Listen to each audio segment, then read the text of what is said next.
আসসালামু আলাইকুম বন্ধুরা, আশা করি সবাই ভালো আছেন। আজকে আপনাদের জন্য একটি ইম্পর্ট্যান্ট কন্টেন্ট নিয়ে এসেছি। আসলে আমরা যারা কন্টেন্ট তৈরি করি, ক্রিয়েটর কন্টেন্ট, আমাদের ইউটিউবে এটা আসলে জানা খুবই দরকার। ইউটিউব তারা তাদের মনিটাইজেশনের জন্য একটি ইম্পর্ট্যান্ট আপডেট করেছে, আর যারা কপি করে তাদের জন্য একটু দুঃসংবাদ।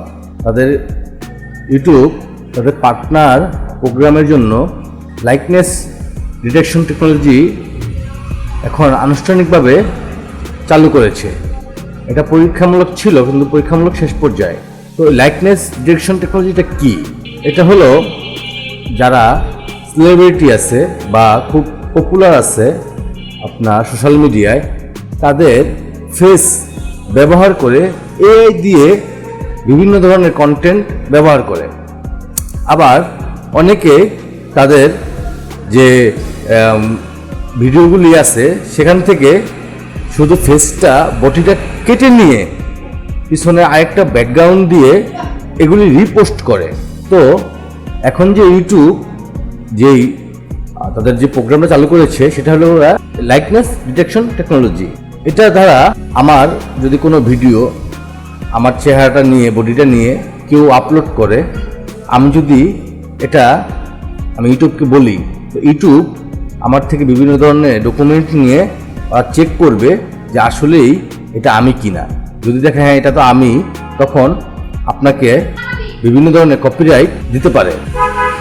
আবার দেখা গেল যে আপনারা আমার ফেসটাকেই এআই মাধ্যমে, আমার সব কিছু নিয়ে আপনি এআই মাধ্যমে একটা কন্টেন্ট বানালেন, সেটাও যদি আমি ইউটিউবকে দেই যে না এটাও কপি ভিডিও, এআইটাও এই লাইকনেস ডিটেকশন টেকনোলজি ধরে ফেলবে। ইউটিউবে এই ডিটেকশন টেকনোলজি ক্রিয়েটরদের মুখ, কণ্ঠস্বর বা চেহারার মতো বৈশিষ্ট্য ব্যবহার তৈরি করে এআই জেনারেট কন্টেন্ট শনাক্ত ও নিয়ন্ত্রণ করতে পারে। এই প্রযুক্তির উদ্দেশ্য হলো চেহারা বা কণ্ঠস্বর অপব্যবহার রোধ করা, যেমন এমন পণ্য বা পরিষেবা সমর্থনের জন্য ব্যবহার করা যা তারা কখনো অনুমোদন করেনি বা দেননি, অথবা ভুল তথ্য, মিস ইনফরমেশন ছড়ানোর জন্য ব্যবহার করা হয়, যেটা আমরা গুজব বলি বাংলায়।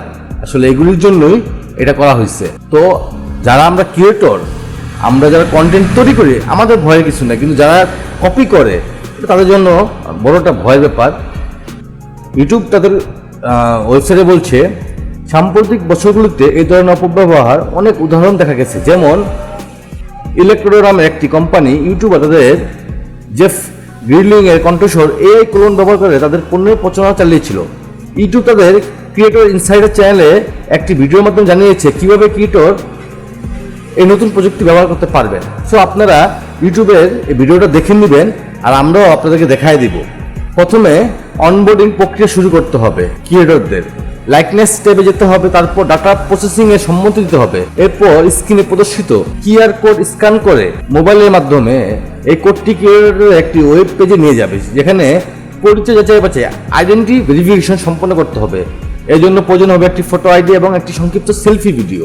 তবে বুঝতেই পারতেছেন যে আমরা আমাদের ভিডিওগুলি সেভ করার জন্য এটা কোনো কঠিন একটা ব্যাপার না। তো ইউটিউব যখন এই টুল ব্যবহারের অনুমতি দিবে, তখন ক্রিয়েটররা তাদের চেহারা শনাক্ত হওয়া সব ভিডিও দেখতে পারবে এবং চাইলে ইউটিউবের প্রাইভেসি গাইডলাইন অনুযায়ী রিমুভাল রিকোয়েস্ট পাঠাতে পারবেন অথবা কপিরাইট রিকোয়েস্ট করতে পারবেন। আমি আবারও বলছি, কপিরাইট রিকোয়েস্ট করতে পারবেন। তার মানে আপনার চ্যানেলে চাইলেই কপিরাইট স্ট্রাইক আপনি খেয়ে যাবেন। তো এখন থেকে এগুলি আসলেই যারা করেন তারা দেখেন যে আপনারা এটা করবেন কিনা, কারণ কপিরাইট খাইলে তার চ্যানেল কি হয় এটা তো আমরা সবাই জানি। তো লাইকনেসটা আসলে এটা শুরু হয়েছিল গত বছরে পরীক্ষামূলকভাবে। হ্যাঁ, তো এদের সঙ্গে সেলিব্রিটি, খেলোয়াড়, যারা ক্রিয়েটর আছে তাদেরকে সুরক্ষা দেওয়ার জন্য এই অ্যাপটি আসলে তৈরি করা হয়। তো এই বছর এপ্রিল মাসে ইউটিউব নো ফ্যাক্টস অ্যাক্ট নামে একটি আইন প্রস্তাবের প্রতি তাদের সমর্থন জানায়। এই আইনটির লক্ষ্য হলো এমন এআই জেনারেটেড নকল চেহারা বা কণ্ঠস্বরের বিরুদ্ধে ব্যবস্থা নেওয়া যা মানুষকে বিভ্রান্ত করতে পারে বা ক্ষতিকর কন্টেন্ট তৈরি করতে ব্যবহার করা হয়। তবে বুঝতে পারতেছেন এটা আসলে একটা যারা এই গুজব ছড়ান বা বিভিন্নভাবে আপনারা যে কোনো সেলিব্রিটি বা কন্টেন্ট ক্রিয়েটরদের চেহারা নকল করেন বা এআই দিয়ে ধরা করেন, আপনাদের জন্য একটা সতর্কবার্তা। তো সবাই ভালো থাকবেন। আশা করছি নতুন ভিডিও নিয়ে আপনাদেরকে আবারও ভালো কিছু জানানোর চেষ্টা করব।